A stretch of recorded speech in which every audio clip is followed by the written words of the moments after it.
Welcome to gac fruit form. ఇప్పుడు మనకు పులివెందుల నుండి వచ్చినటువంటి మన సీనియర్ రైతు మిత్రులు హరినాథ్ రెడ్డి సార్ మనం అడిగి తెలుసుకుందాం వాళ్ళ ఒపీనియన్ ఎలా ఉందనేది. సార్ చెప్పండి సార్, మీరు అంత దూరం నుండి వచ్చారు.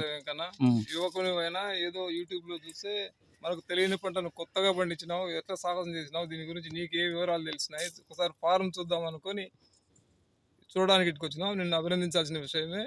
ఎంతోమంది చదువుకున్న వాళ్ళు ఉన్నా కానీ నీ స్థాయిలో నువ్వే ఫస్ట్ దీన్ని తీసుకొచ్చుకొని మన రాష్ట్రంలో డెవలప్ చేయాలని కోరిక కలిగిందంటే పర్వాలేదు, మంచి సాహసం చేసినావు. ఆ విషయం ఎంతవరకు మీకు న్యాయం జరుగుతుంది, మిగతా వాళ్ళు ఎవరైనా డెవలప్ చేయాలనుకుంటే ఇది సాధ్యమా చూద్దామని పులివెందుల నుంచి ఇటుకు వచ్చినాం. ఈరోజు చూసినాం దీంట్లో ఫ్రూట్స్ ఉన్నాయి. ఫ్రూట్స్ కూడా 4 కలర్లు ఉన్నాయి.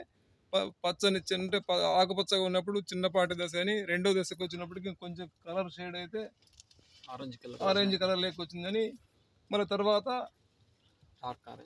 డార్క్ ఆరెంజ్లో ఉంటుంది. పూర్తిగా రెడ్ అయితే రెడ్ అయినప్పుడు ఇక్కడ ఇటు వచ్చింది రెడ్ కలర్ ఫ్రూట్. ఇది కటింగ్కి యోగ్యమైన పండు, ఇది కోసుకోవచ్చు అని చెప్పడానికి ఇంత కలర్ వచ్చేదాకా ఉంచుకోవాలని ఇది చెప్పడం వల్ల మనకు తెలుసుకోవడం జరిగింది. ఇది పూర్తిగా తీగ జాతి పంటే మనకు అర్థమైన ఇటుకు వచ్చి చూసినాక ఇనప తీగలు అల్లుకొని తీగ మీదనే ఈ తీగ నల్లిచ్చినాడు. ఇది ఒక వెదురు బొంగులు వేసి దీని మీద చెట్టును పెంచి చేయాల్సి వచ్చింది. దీని వయసు ఇప్పుడు 2.5 సంవత్సరం అంటున్నాడు. ఇప్పటికే 3 దఫాలుగా అప్పుడప్పుడు కాయలు కోసుకుంటూనే వస్తాడు. సంవత్సరానికి 2.5 సంవత్సరానికి 3 దఫాలుగా తయారైన పండ్లు అయినట్టు అమ్ముకుంటూ వస్తున్నాడు. కేజీ 400 రూపాయలతో పండ్లు అమ్ముకుంటూ వస్తున్నాడు.